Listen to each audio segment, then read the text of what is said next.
The perception right now is that Trump's tariffs will drive us into recession because our trading partners will shut down American exports, clubbing entire industries that we have, causing widespread layoffs. The reality, sadly, is that we don't export enough stuff to truly be hurt by the reciprocal tariffs. It used to be a big deal when the Europeans slapped the tariff on Jack Daniels, which, even though it's made in Tennessee, is owned by Brown-Forman, which is based in Kentucky. That was a big deal because when Kentucky's own senator was a powerful majority leader, it meant something. Now it's a pathetic gambit because sales are going down for brown liquors anyway, and the Senate majority leader is from South Dakota. Look, I've never been a true believer in the gospel of free trade. You know that. Our trading partners are always trying to get over on us, so I got zero objections to get one over on them. But the president's rolled out this policy in an ill-advised way, creating a ridiculous amount of angst among our own people. Now, there's this old-fashioned notion that we could have new industrial smokestack plants coming here, or your goods or be prohibitively taxed. All this could have been done, I think, in a quiet way, like it was done with Mexico, where the president actually got what he wanted. And Mexico is tricky because they actually buy stuff from us.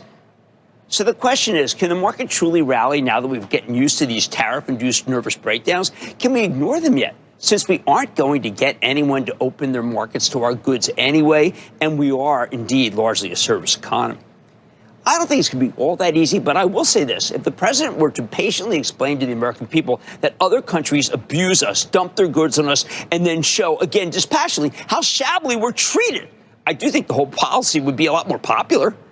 Sadly, that doesn't seem to be the Trump way. So somehow this whole fight turns into building some aluminum plants here, even though they're bad for the environment and expensive to run, while our trading partners try to crush Brown-Forman stock and are doing a good job of it. Yes, I'm minimizing the actual tariff concerns here, but for decades, our government sold out American people, American jobs, so that we could get our hands on cheap stuff made overseas. That was the bargain. And to be fair, Americans love cheap stuff. Trump wants to reverse this dynamic, but he never explains it that way. Instead, he makes it all personal and handles it in the most peculiar way. Hey, 25 this, 50 that. And it's driving people crazy, causing regular hardworking Americans to pull in their spending and worry about their jobs. And believe me, they are pulling in their spending rather quickly because the White House has us needlessly frightened. Today, though, we saw what happens when the president speaks a little softer, carries a big stick, rather than screaming loudly and clubbing the Canadians, who are generally pretty nice, come to think of it.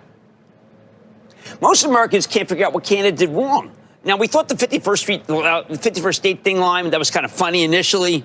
Nobody likes it anymore. Not a laugh line. Time to drop that.